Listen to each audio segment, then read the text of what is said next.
Isang pinagpala pong Sabado de Gloria sa ating mga kababayan, sa ating mga kapatiran, mga kaibigan, mga dear pamangkin sa Facebook. Mukhang ito'y unique na Sabado de Gloria. Tahimik ang buhay ng mga young boys. Mukhang walang ninenervyos ng mga kabataang lalaki ngayon dahil stay home ang lahat. Naka-quarantine, naka-lockdown, kaya walang Sabado de Gloria for the boys.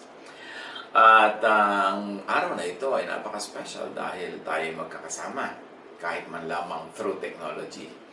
At nawa ang kapayapaan ng Panginoon ang patuloy na naghahari sa buhay nating lahat. Ang patuloy nating pagtitiwala sa Kanya, maging lakas ng ating loob at maging aliw ng ating puso. Sa araw na ito, marami tayong mga pag-aaralan at ito'y magiging isang memorable Sabado de Gloria para sa atin. James 1:19. My dear brothers and sisters, take note of this. Everyone should be quick to listen, slow to speak, and slow to become angry. At may dagdag na natin, slow to judge, slow to label ang ating mga kapwa-tao. May kasabihan ng matatanda, lalo nung araw na uso pa'y naglalakad ng barefoot at kuminsan natitinik ka. Ang naglalakad ng marahan, kung matinik ay mababaw. Ang naglalakad ng matulin, kung matinik ay malalim. So when it comes to the business of judging others, pwede natin i-apply ang mabilis mag-judge kung magkamali ay wagas. So ang pamagat ng ating pag-aaral, magdahan-dahan.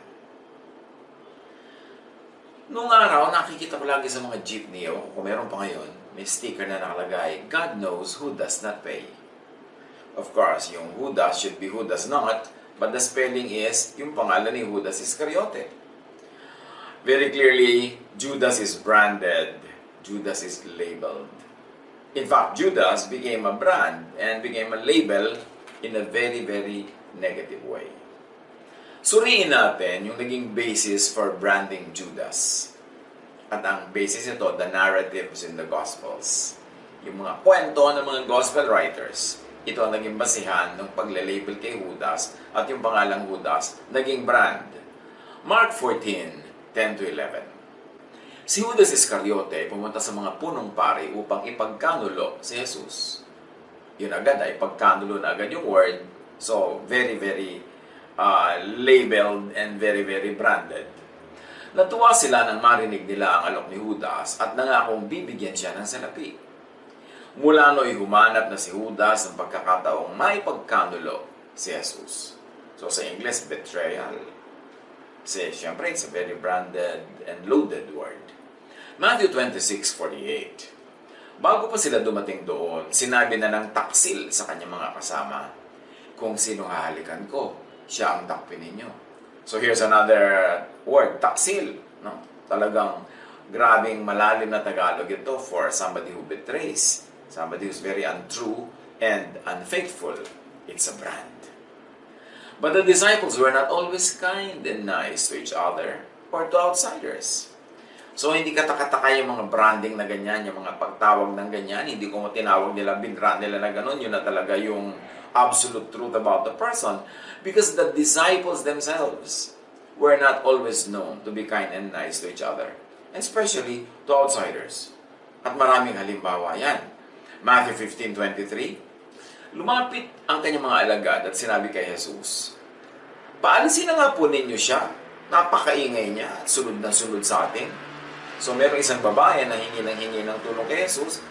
Ang attitude ng mga disciples, paalisin yung babae dahil daw maingay, nakakaabala sa kanila, susunod-sunod. O mabait ba yun or not? Luke 9:46. Nagtalo-talo ang mga alagad kung sino sa kanila ang pinakadakila. So nakita niyo yung topic nila, who is the greatest among them? Matthew 19:13. May nagdala nga ng mga bata kay Jesus upang ipatong niya sa mga ito ang kanyang kamay at sila ipanalangin. Ngunit pinagalitan sila ng mga alagad. Sinabi ni Jesus, hayaan ninyong lumapit sa akin ang mga bata. So kung yung mga disciples lang ang masusunod, hindi makakalapit ang mga bata kay Jesus. So, sinabihan sila. Kasi ang susungit nila, ang hihigpit. Mark 9:38-39. Sinabi sa kanya ni Juan, "Guro, nakakita po kami ng isang tao nagpapalaya sa mga demonyo sa pamamagitan ng inyong pangalan. Pinagbawalan namin siya dahil hindi natin siya kasamahan." Ngunit sinabi ni Jesus, "Huwag niyo siyang pagbawalan."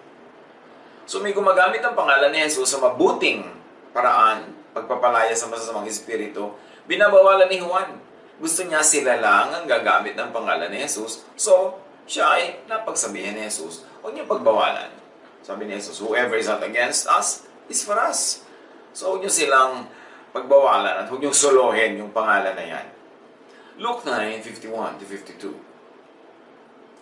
Ipinasya niyang pumunta sa Jerusalem. Sinugo niya ang ilan upang mauna sa kanya. Pumunta sila sa isang nayon sa Samaria upang ipaghanda siya ng matutuluyan. Ngunit ayaw siyang patuloyin ng mga Samaritano dahil sa siya ipapunta sa Jerusalem. Nang malaman ito nila Santiago at Juan, sinabi nila, "Panginoon, payag po ba kayong paulan na namin sila ng apoy upang sila'y matupok?"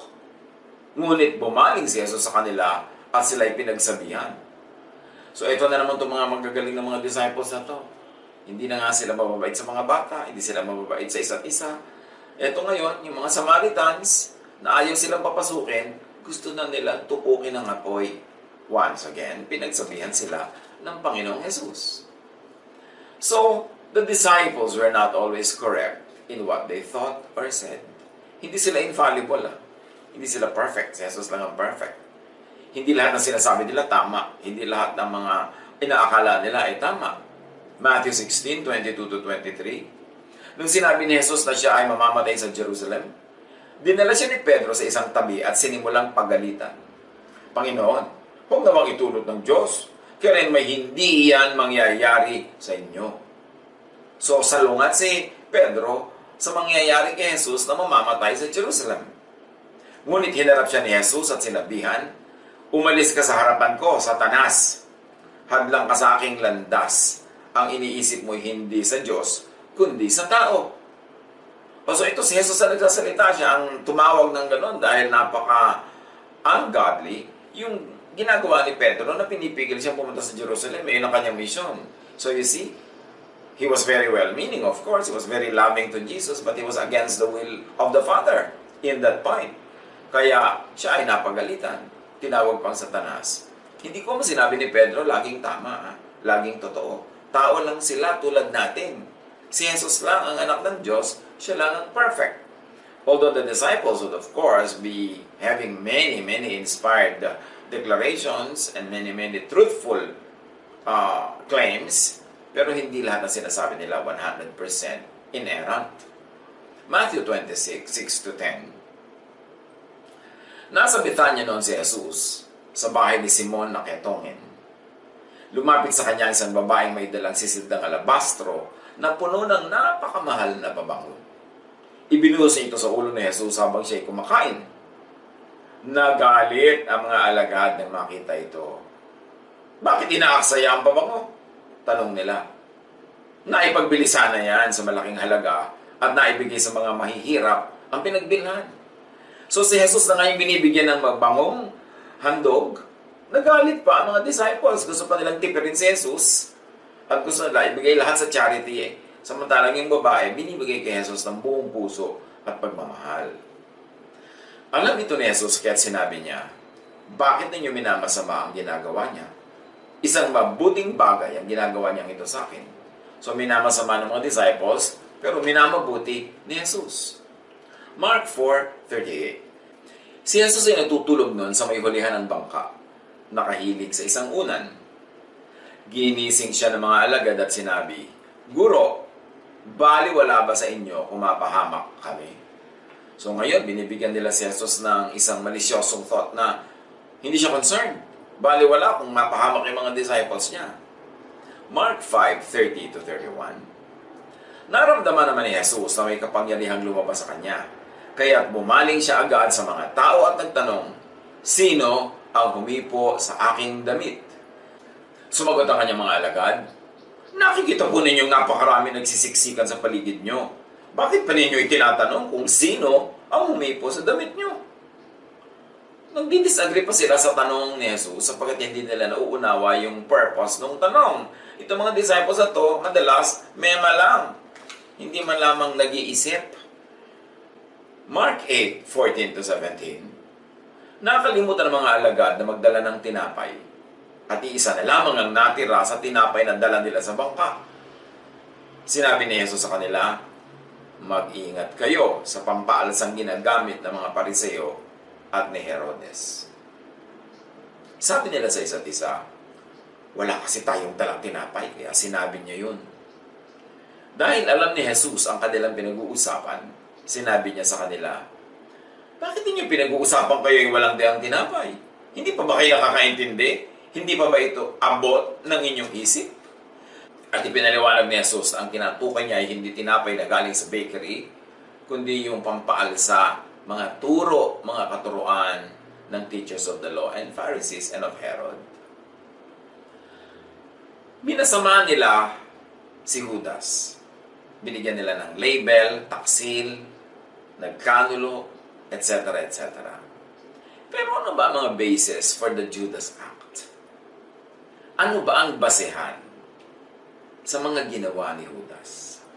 Bakit niya ginawa ang kanyang ginawa? Meron kayang personal disappointment or resentment? Tulad nung sinabi sa Matthew 26:6-13, yung istorya ng pabango. Ang mga disciples na offend na nagsasayang daw yung babae ng mamahaling pabango kay Jesus. Now, Jesus explained, apparently everyone else could have understood, perhaps except Judas. Minasama ba niya yun at naging sanhi ba yun para ma-disillusion siya, mawalan siya ng gana at tuloy ay ipagkanulo, according to their words, si Jesus? Kasi kasunod ng kwento na yun dito, Matthew 26:14-16. Si Judas Iscariote ay nakipagkita sa mga punong pare right after this episode ng pabango. Ano po ang ibibigay niyo sa akin kung tulungan ko kayong madakip si Jesus? Tanong niya. Noon di binayaran nila si Judas ng 30 pirasong pilak. Mula noon, humanap na si Judas ng pagkakataon upang maipagkanulo si Jesus. If correct na na-disappoint si Judas kaya niya nagawa yon, tayo ngayon, beware of disappointments and resentment. Kasi pwede maging landing ground yan ng evil thoughts. Pag nire-resent mo ang iyong magulang, nire-resent mo ang iyong leader, nire-resent mo ang sino man, pwedeng magbunsod yan para gumawa ka pa ng maraming bagay na makakasira sa kanya at sa iyo. Genesis 4:7, noong si Cain ay iisip-isip ng mga magagawa. You know that if you do what is right, I will accept you. Sabi sa kanya ng Diyos. But if you don't, sin is ready to attack you. That sin will want to control you, but you must control it. Kasi itong si Cain, nagkaroon siya ng resentment sa kanyang kapatid. Ang naging ending, napatay niya tuloy. Pero sabi ng Diyos, sin is crouching at your door. You must conquer it. Otherwise, it will conquer you. Yan kaya ang dahilan kung bakit nagawa ni Judas ito. Kasi hindi naman ipinaliwanag ng Gospels. Another possible basis for the Judas Act is, could it have been an indirect assignment? Assignment niya kaya na gawin yun. Kasi sa Mark 14:17-21, kinagabihan dumating si Jesus na kasama ang 12. Habang sila'y kumakain, sinabi ni Jesus, tandaan niyo ito, isa sa inyo na kasalo ko ngayon ay magkakanulo sa akin. Nalungkot ang mga alagad at ang bawat isa ay nagtanong sa kanya, hindi ako yun, di po ba, Panginoon? Sumagot siya, isa sa inyong 12, nakasabay ko sa pagsausaw ng tinapay sa mangkok. So, sinasabi na ni Jesus, almost indirectly, si Judas. Kasi si Judas ang kasabay niyang sumayusaw ng sauce doon sa mangkok. We must remember that in the same time, Jesus prayed for Peter. Peter could have been it.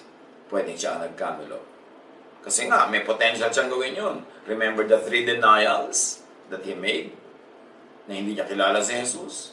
Nagmura pa siya para bigyan ng lalo pang bigat yung kanyang pagiging hindi follower ni Jesus. Pero sabi ni Jesus, alam mo, I prayed for you. Satan asked to sift you like wheat.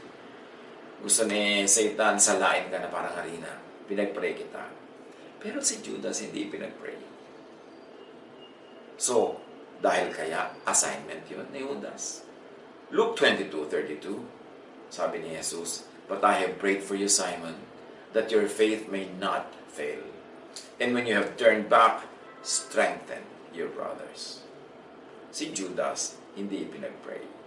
Hindi natin sinisisi si Jesus. Alam niya ang ginawa niya ang tama, pero sinasabi natin, si Peter, binigyan ng cover.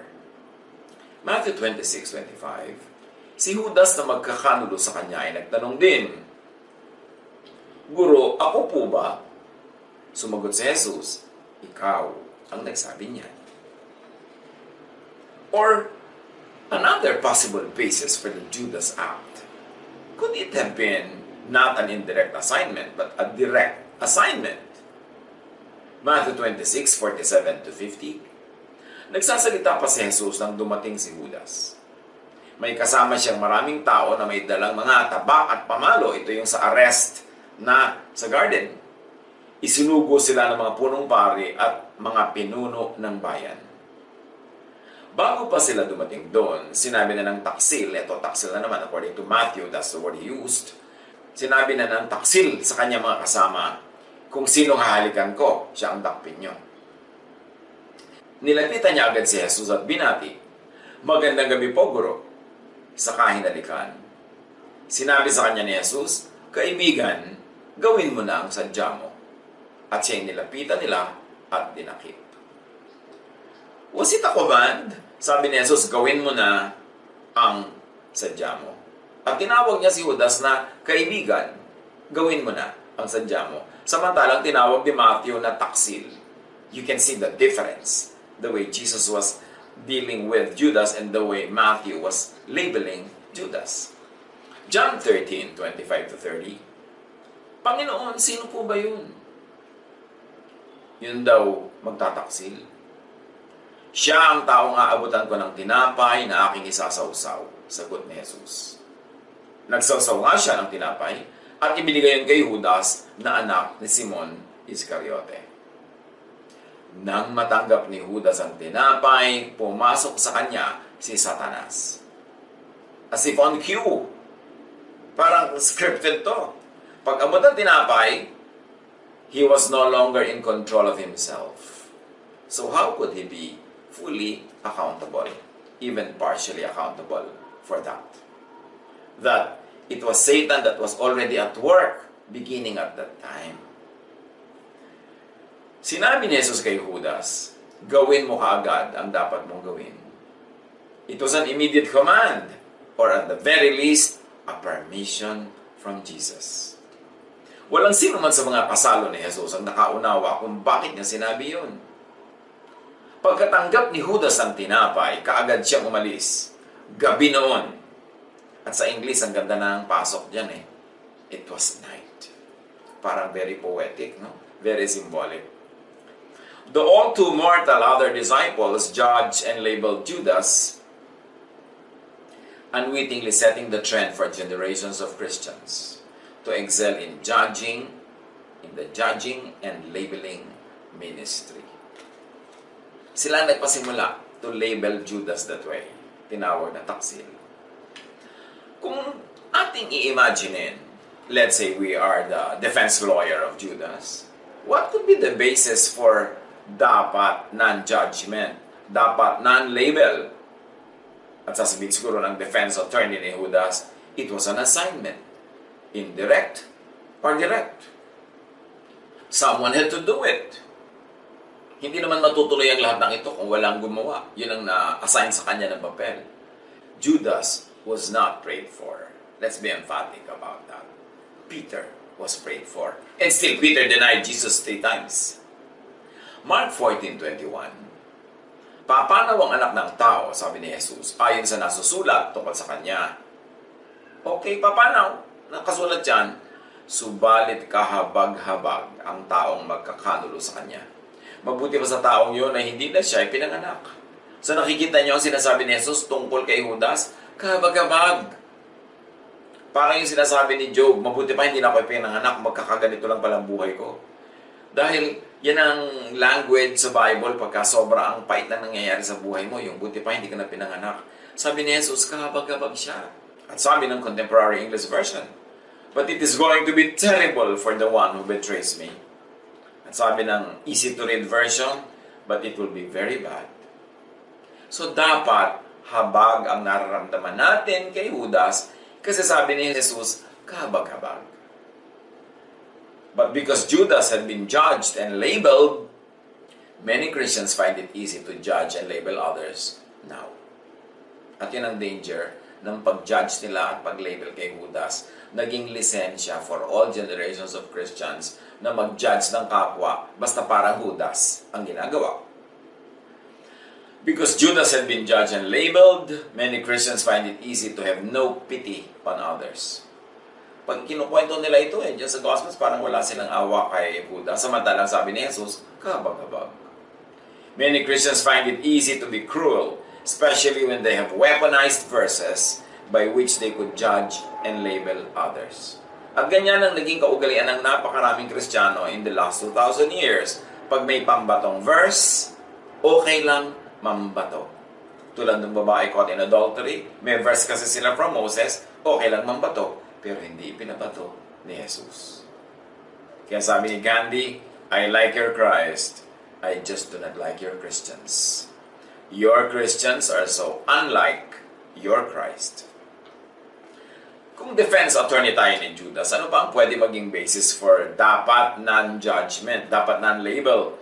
Well, Jesus' compassionate remark. Mark 26:50, sinabi sa kanya ni Jesus, kaibigan, gawin mo na ang sadya mo. At siya'y nilapitan nila at dinakip. At eto pa, ang pwedeng sabihin ng defense attorney ni Judas, nagsisi si Judas. How can everybody ignore it? Nagsisi. Meron bang nagsisisi sa atin tulad ng pagsisisi niya? Matthew 27:1-4. Kinaumagahan, nagpulong mga punong pare at mga pinuno ng bayan kung paano nila maipapapatay si Jesus. Sila'y kanilang ginapos at dinala kay Pilato na gobernador.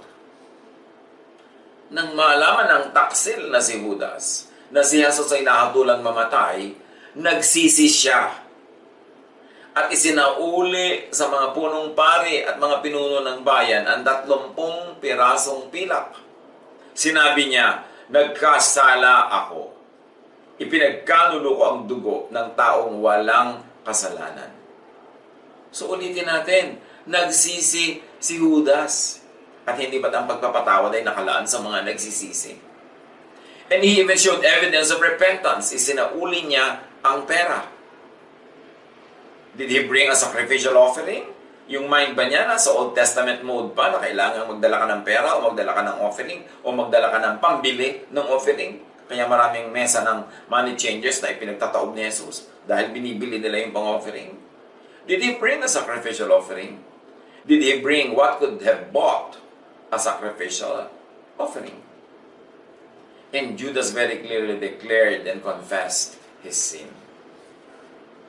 Last time I looked, sabi sa 1 John 1:9, if we confess our sins, He is faithful and just and will forgive our sins and purify us from all unrighteousness.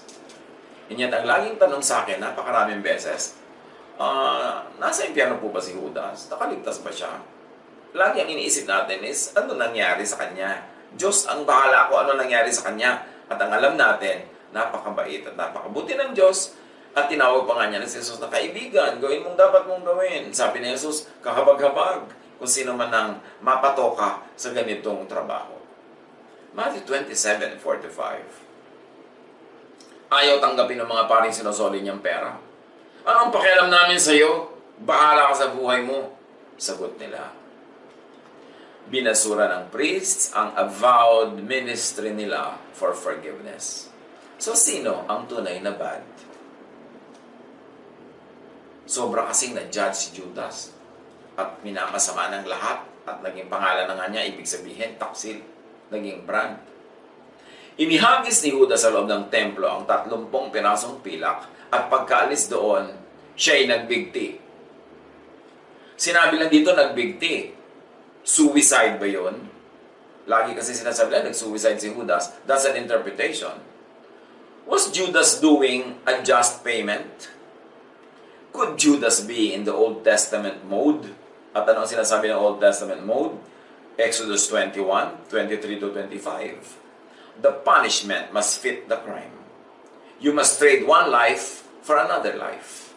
You must trade an eye for an eye, a tooth for a tooth, a hand for a hand, a foot for a foot, a burn for a burn, a bruise for a bruise, a cut for a cut. Sino sa mga nagsisisi dyan ang willing magsoli ng pera at magbayad ng sariling buhay kung buhay yung na-damage ng kanyang kasalanan? Judas did that.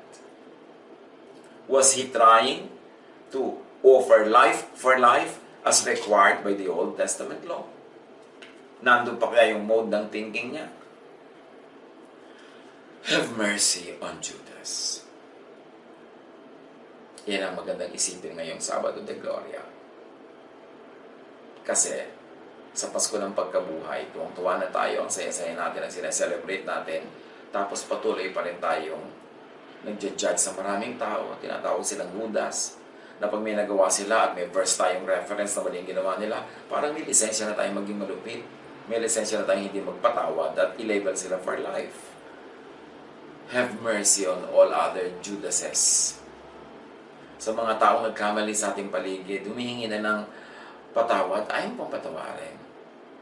Willing na maparusahan, hindi mo pa rin pinagbibigyan. Marami tayong mga tao na talaga nagkakamali, parang si Judas. Pero kung nagsisisi na, hindi pa natin papatawarin. Tumigas ang puso ng napakaraming mga Kristiyano. Kasi napatigas ng image ni Judas na ay buti nga sa kanya. Dapat nga mangyari sa kanya yan. Kaya ngayon, pag kami mga tao nagkasala, tapos nagkasakit, o na-aksidente, o namatay, marami pa diyang believers, sasabihin nila, buti nga. Yan, kasalanan kasi siya. Yun yung attitude na hindi gusto ni Jesus. Matthew 27, 6-8. Pinulot ng mga punong pari ang mga pirasong pilak. Sinabi nila, labag sa kautusan na ilagay ang salaping ito sa kabangyaman ng templo, sapagkat bayad ito sa buhay ng isang tao. Mga plastic talaga itong mga priest na to, no? Matapos nilang bayaran yung kamatayan ni Jesus, ayaw nilang tanggapin yung pera dahil daw marumi. Sa kanila nga galing yun. Nagkaisa sila na ang salaping ito'y ibili ng bukid ng isang magpapalayok upang gawing libingan ng mga dayuhan. So, tandaan nyo ito mga kapatid, ang priests ang bumili ng lote mula sa perang isinoli ni Judas. Babalikan natin yan. Kung ikaw ay defense lawyer ni Judas, ano bang basis mo for dapat non-judgment, non-label kay Judas? Well, there's a lot of inconsistent and faulty reporting. Di ba? Sabi, nagbigti at ang bukid ay binili ng priests. Acts 1:18-19, nagsasalita si Pedro. Ang kabayaran sa kanyang pagtataksil ay ibinili niya ng lupa. O si Judas na ngayon ang bumili. Kanina yung mga priest ang bumili. Ngayon, sa Acts 1:18-19, sa report ni Peter, si Judas na ang bumili. At walang pagsisisig binanggit at nag-shopping pa.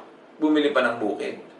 At sa pagpapatuloy ni Peter sa Acts, doon siya nahulog ng patiwarik at sumabog ang kanyang tiyan at lumabas ang kanyang bituka. So dito hindi na nagbigti, nahulog lang. Na-aksidente na, parang buti nga, yan ang nangyari sa'yo. At grabing-grabe na, patiwarik pa, sumabog pa ang tiyan at lumabas pa ang bituka.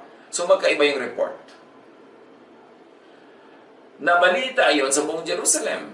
Kaya nga't ang lupang yun ay tinawag na Akeldama sa kanilang wika na ang kahulugan ay bukid ng dugo.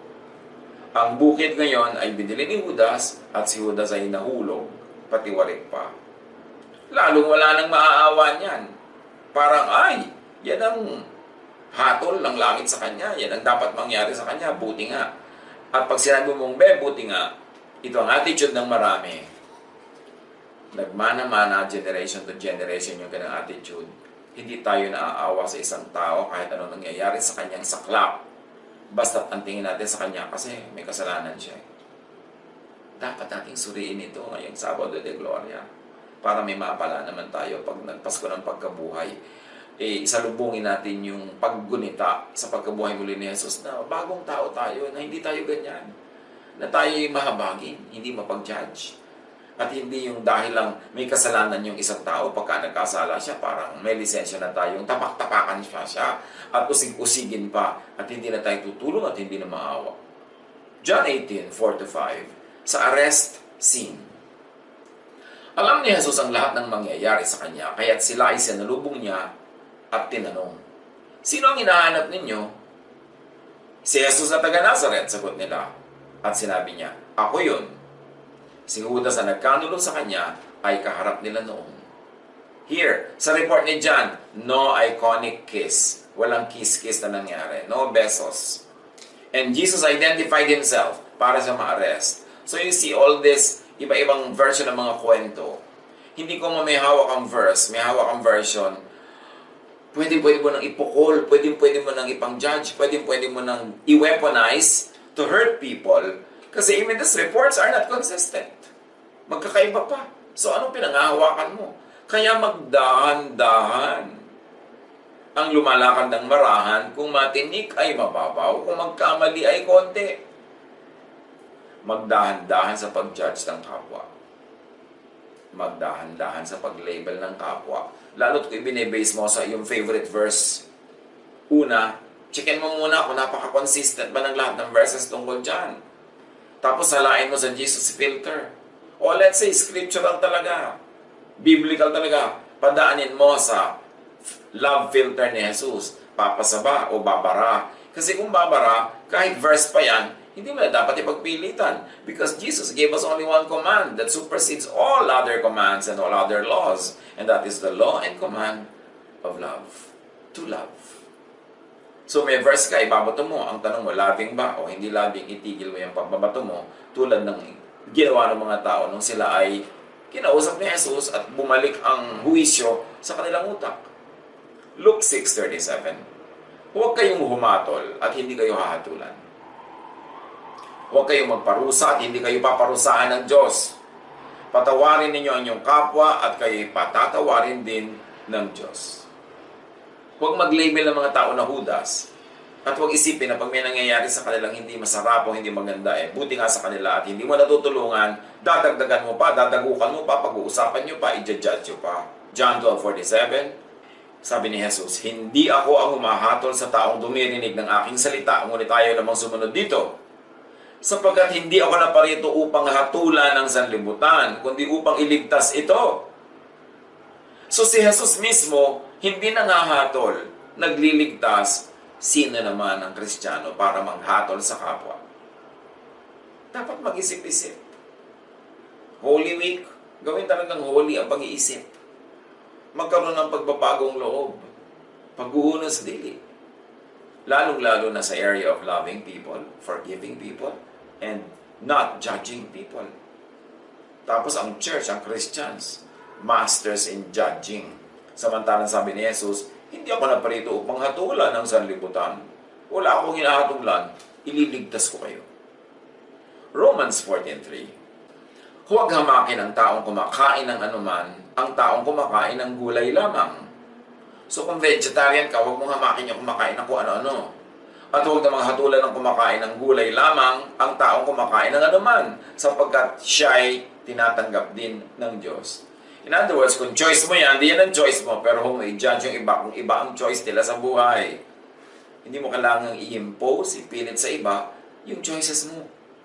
James 4:11, mga kapatid, huwag kayong magsiraan sa isa't isa. Ang namimintas o humahatol sa kanyang kapatid ay namimintas at humahatol sa kautusan. At kung hinahatulan mo ang kautusan, hindi ka tagasunod ng kautusan, kundi isang hukom nito. Tagasunod lang naman daw tayo ng law. Pero kung ikaw na ang nag-judge, you are already above the law because you're already interpreting the law and applying the law on others. So sabihin din, tagasunod lang tayo, hindi tayo judges. One great lesson, one great project ngayong super memorable Holy Week 2020. Memorable talaga itong Sabado de Gloria 2020. Hindi natin ito malilimutan among many Sabado de Glorias and among many Holy Weeks of our life. Lesson, magdahan-dahan sa pag-judge, sa pag-label, sa pagbato sa kapwa at sa sarili. Kasi pag may binabato ka, ikaw din ang tinatamaan nun. Matthew 7:1-2, do not judge or you too will be judged. For in the same way you judge others, you will be judged. And with the measure you use, it will be measured to you. Magdahan-dahan. Isipin ang case ni Judas. Ang dali-dali kasi siyang i-judge kasi wala nang nag-iisip eh. Nakasaksak na sa utak natin yung naitanim dyan ng mga nauna na nagsalita, nagturo, mga theologian, na naturuan din naman ng mga theologian na nauna sa kanila, na naturuan din ng nauna sa kanila. So saan ba nanggaling lahat yung mga pagtingin natin na ganyan? Hindi natin binabasa yung kwento ni Judas the way it was told and with the lens of Jesus.